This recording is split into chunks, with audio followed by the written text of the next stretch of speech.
Dans la carrière des journalistes, il y a des rencontres qui marquent. Dans le bon sens du terme comme dans le mauvais. Et Gilles Boulot ne pourrait pas dire le contraire.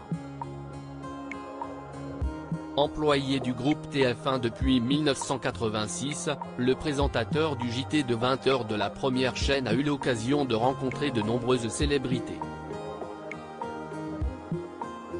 Et s'il garde de bons souvenirs de la majeure partie d'entre elles, il y a deux stars internationales qu'il n'oubliera jamais car elles lui ont offert le moment le plus embarrassant dans le journal.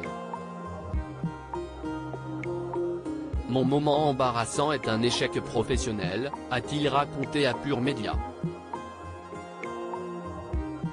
Et d'ajouter: j'aime beaucoup le cinéma et je suis un grand fan de Robert De Niro. Il y a quelques années, j'étais très content car il venait dans le journal.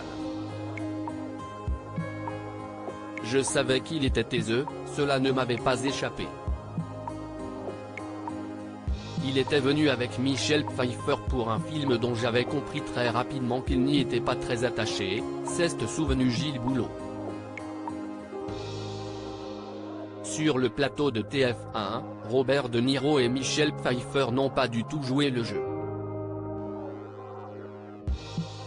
Ils avaient fait la grève en direct. Leur réponse avait été monosyllabique, a encore regretté le présentateur, en course pour présenter le débat de l'entrée-deux tours de l'élection présidentielle, auprès de nos confrères. Il tirait une tête de 6 pieds de long et j'avais beau essayer par la face nord, la face sud, avec sourire, rien ne se passait. C'étaient deux astres morts. Moi, j'étais le troisième astre mort. Les téléspectateurs, chez eux, avaient dû se dire: il est ennuyeux ce soir le journal de TF1.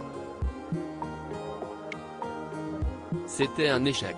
Gilles Boulot, rien ne s'est dit. C'était place cette rencontre dont parle Gilles Boulot s'est déroulée le 16 octobre 2010, lorsque Robert De Niro et Michel Pfeiffer sont venus faire la promotion du film de Luc Besson, Malavita. Comme disait Mike Wallace, un des plus grands intervieweurs au monde, il faut être deux pour danser le tango. Il arrive que certains interviewés n'aient pas envie de danser, regrettait déjà le journaliste, dans les colonnes du Parisien il y a quelques années. Il évoquait alors déjà sa rencontre avec les deux acteurs américains. Ils étaient stressés, ils jouaient dans le film Malavita, qu'ils n'avaient pas envie de défendre. Rien ne s'est dit.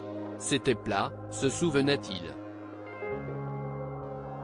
Et il y a un autre invité dont Gilles Boulot garde un mauvais souvenir.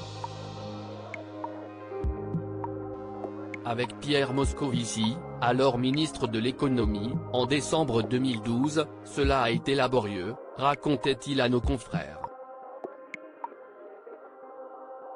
Je peinais à lui arracher quelques réponses. Loading widget.